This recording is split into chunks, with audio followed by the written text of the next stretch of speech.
Ladies and gents, welcome to the playthrough of Harvest Fields of Mistria. Personal backstory, I played religiously Harvest Moon DS as a boy named Andy, and that character ruined almost like all farming sim games for me. I tried Stardew Valley, I even tried like the new story of Seasons, Harvest Moon 2.0, long story. But honestly, I couldn't get over the life I built as that character. He dated the rich girl on the hill, couldn't get her to marry him. They ask you how you are, you just have to say that you're fine. So he moved over to the next door neighbor farm girl, Celia. Oh my god.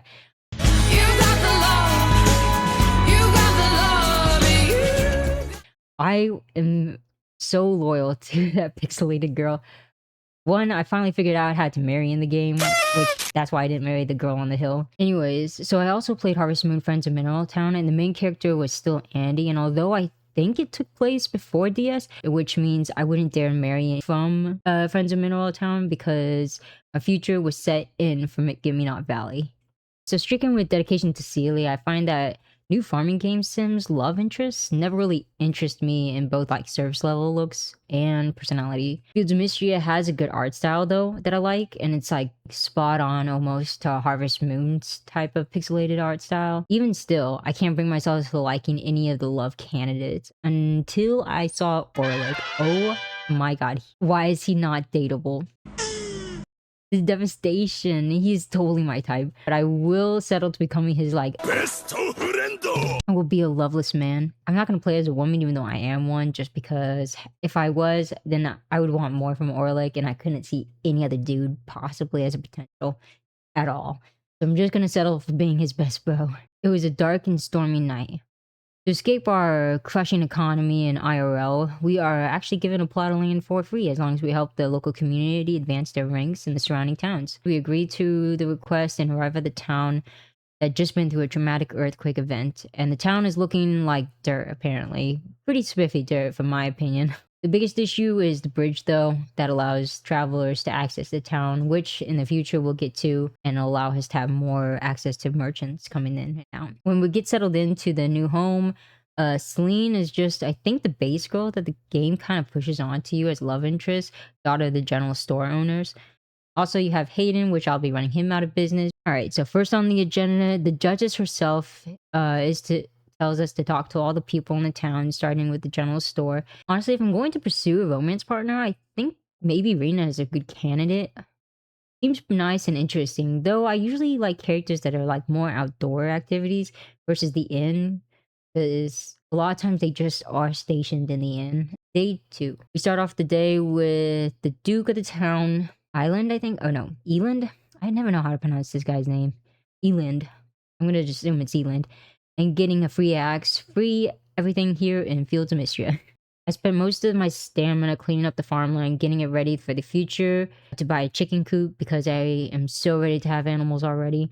I also made a sub goal for myself to become the favorite of Henrietta because she has no interest in me at the moment, and she's a chicken.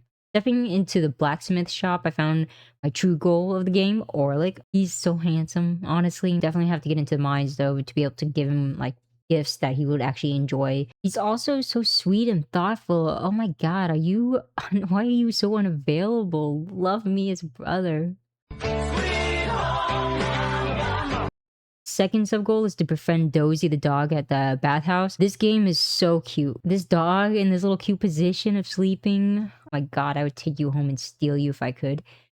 Such a good boy. The character designs are pretty good, honestly. Everyone's pretty stylish for the most part. Like Landon, oh my god, he's a stylish man. I would probably pursue him if I was old enough. But I think he's actually married, so that's kind of a bit of a turn off. Museum was introduced, and basically Stardew Valley meets Animal Crossing when it comes to the museum. Nothing really to go crazy on. I honestly find like collecting stuff and like creating the museum and expanding it has never been my true interest, mostly because I have to stop almost every second or so to get things or to collect things. Sometimes I even forget that I either had it or don't have it. Day 3 started with the dream exchange with a dragon, and now I can use essence, perks of some sort. After waking up, I totally neglected the dragon's dream because, like a dream, I forget whenever I wake up. I received a newsletter to fix a bridge. I got a reason to talk to brother Orlik and also got a pickaxe from him, which is the highlight of the day. March, again, all sour and no sweet. Man, Orlik is such a good older brother, looking out for his younger little pinprick of a brother March. Meeting at the bridge, Rias, Baylor, Nora, and Adeline. And I was like set to collect all the materials for it, as Baylor is to keep the supplies coming into the town since he seems to be the only like merchant that comes in and out or willing to come in and out. Rias will be in charge of the building, and Nora is contributing to the gathering of the funds for the project from the other townsfolk. Day 4, I focused on gathering the materials for the bridge in the rain, and also remembered to talk to the dragon statue, which I felt was kind of a waste of time, but hey, gotta do something with him. I completed some museum stuff and obtained what looks like Andy's hat. Kind of look like a punk though, I ain't gonna lie. Alright, so day 5. At 6 p.m., everyone gathers in the inn, like a religious gathering, and talks and catches up with each other, and also have fun with friendly games like poker and dragons and drama. March, with a bit of surprise, I will say, was drinking with the chatty, drama-telling ladies at the town, although I can see that he fits pretty perfect there too. Finding the kids in the second floor, I was wrapped up in the heist, apparently, to target Baylor for some unknown reason, except for he seems to be an unknown variable. Anyway, stay tuned for next week's Friday night gathering. Day 6, we finished gathering all the materials for the bridge, so I'm going to need to turn in all 60 wood and stone to the Duchess. Also getting a letter from the Duke, I received word to discuss about stuff, which is going to reopen the mines and allow me to actually make money, 1. And 2, give presents to Orlik that he'll actually like a lot more, instead of just flowers.